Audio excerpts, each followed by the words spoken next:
네, 안녕하세요, 여러분. 지난달에 영유아 영어 금지법이 국회에서 발의되었습니다. 주요한 내용은 36개월 미만의 영유아에게는 이제 교과형 영어 수업이 금지되고, 그리고 36개월 이상의 아이들도 하루에 수업을 40분 이내로 들을 수 있는 그렇게 이제 수업 그 시간을 제한하는 거죠. 처음 들으면은 좀 다소 과격해 보일 수도 있고요. 이에 대해서 찬반이 굉장히 분분한데 학부모라면 한 번쯤은 생각해 봐야 될 것 같아요. 그래서 오늘은 이 법안과 관련돼서 영어 교육의 본질, 특히 어린 아이들에게는 영어를 어떻게 시작해야 되는지 함께 이야기해 보려고 합니다. 뭐, 그 대상이 꼭 36개월 아이가 아니어도 좋아요. 영어를 처음을 시작해야 된다면 도대체 무엇부터 시작해야 되는지 거기에 대해서 한번 생각해 보려고 합니다. 먼저 우리가 한국어를 배울 때를 떠올려 보시면 우리가 처음에 그죠? 아이 세상에 태어나서 아무것도 모를 때 아이는 엄마의 말을 들으면서 그죠? 관찰을 하죠. 세상을 관찰하죠. 그러면서 하나 둘 그죠? 엄마가 숟가락을 가지고 와서 입에 넣어주는 거예요. 그러면서 우리 아기 먹어봐. 아, 그럼 내 입에 이 숟가락이 들어가는 이 행위가 먹는 행위구나를 알게 되고, 엄마가 뭐 바나나를 가지고 왔어요. 우리 아기 바나나 먹어봐. 아, 그러면 나는 아기고, 그죠? 이 바나나는 입안에 들어가는 물체이구나, 사물이구나. 이렇게 인지를 하게 되는 거잖아요. 하나씩 하나씩. 이 모든 과정의 핵심을 생각해 보시면 눈으로 보면서 듣는 거예요. 그리고 그 충분한 시간 동안 듣죠, 아이들은. 말을 하기 전까지. 이처럼 말을 하기 전에 반드시 듣기가 있어야 되죠.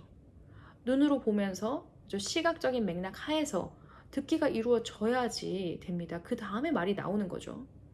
그러면 가장 필요한 건 언어 학습에 있어서, 언어 습득에 있어서 가장 필요한 것은 듣기예요.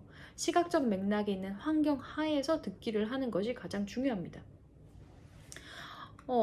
이 듣기가 굳이 수업에 가서 40분 원어민 선생님과 들어야 하는 것도 아니에요.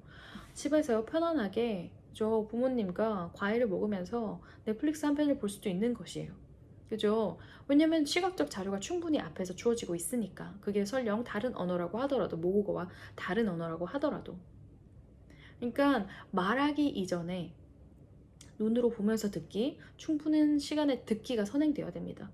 언어를 자연스럽게 습득하기 위해서 가장 먼저 필요한 건 환경 안에서, 그죠? 시각적 맥락이 주어지는 환경 안에서 충분히 듣기 노출이 되어야 되는 게 가장 1순위예요.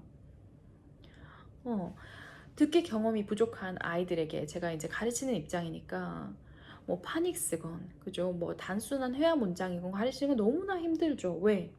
한 번도 들어본 적이 없는 이 외계어를 이 아이에게 자, 지금부터 이거는 사과니까 영어로는 애플이라고 해. 그리고 이거 한번 써보자. 이 모든 행위가 너무나 어려워요. 근데 그게 심지어 4세라면 36개월 미만의 아이라면 너무나 혹독한 과제가 아닐까요? 그죠? 그래서 단순히 영어를 소리 노출을 해서 반복하는 거 그거 이상으로 뭐가 필요하다 여러분? 시각적 맥락이 들어간 상황에서 이제 소리에 노출되는 언어 환경이 조성이 되어야 하고 이것이 꼭 학원일 필요가 없다는 거. 그래서 저는 그렇게 생각해요. 이게 영어 유치원이든 어떤 방식이든 아이가 제일 처음에 영어를 이제 어리면 어릴수록 습득의 방식으로 그 이제 영어 언어를 배워가게 되는데 제일 먼저 필요한 건 듣기입니다. 충분한 듣기량이 채워지지 않는 상태에서 어떤 학습도 무의미하다고 생각이 들어요. 그래서 가장 중요한 건 아이의 연령 발달 단계에 맞게 영어의 소리에 시각적 맥락이 있는 소리에 노출이 되는 것이 가장 중요하고 그것이 꼭 학원에 필요가 없다. 그리고 이 충분한 듣기의 양은 제가 생각할 때 최소 하루에 1시간은 되어야 되고 이 양이 축적이 되어서 3년 정도, 그러니까 이제 한 1000시간 정도가 쌓이면 그 위에 그렇게 오랫동안 들은 소리를 기반으로 하여서 파닉스 학습도 들어갈 수 있고 그 다음에 뭐 사이트 워드, 글자 읽기가 들어갈 수 있다는 거죠. 충분한 듣기의 양이 축적되기 전까지는 그죠? 그 어떤 것도 시도하는 것이 굉장히 아이들한테는 스트레스일 거라고 생각이 들어요. 그래서 무엇보다도 천천히 우리 아이의 속도에 맞춰서 듣기부터 함께 시작해보는 게 가장 그죠? 필요한 수순이 아닐까 생각이 듭니다.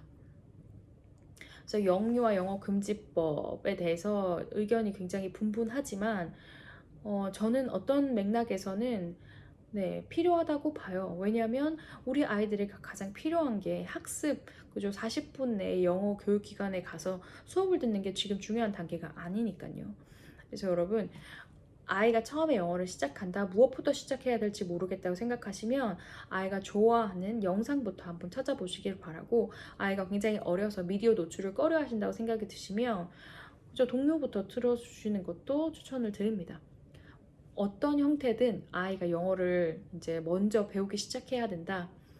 아이 연령이 뭐 이제 뭐 16세 중학생이 아니라면, 초등학생이라면, 혹은 더 이제 어린 연령일수록 듣기가 가장 먼저 선행되어야 된다고 말씀드리고 싶어요. 네, 감사합니다.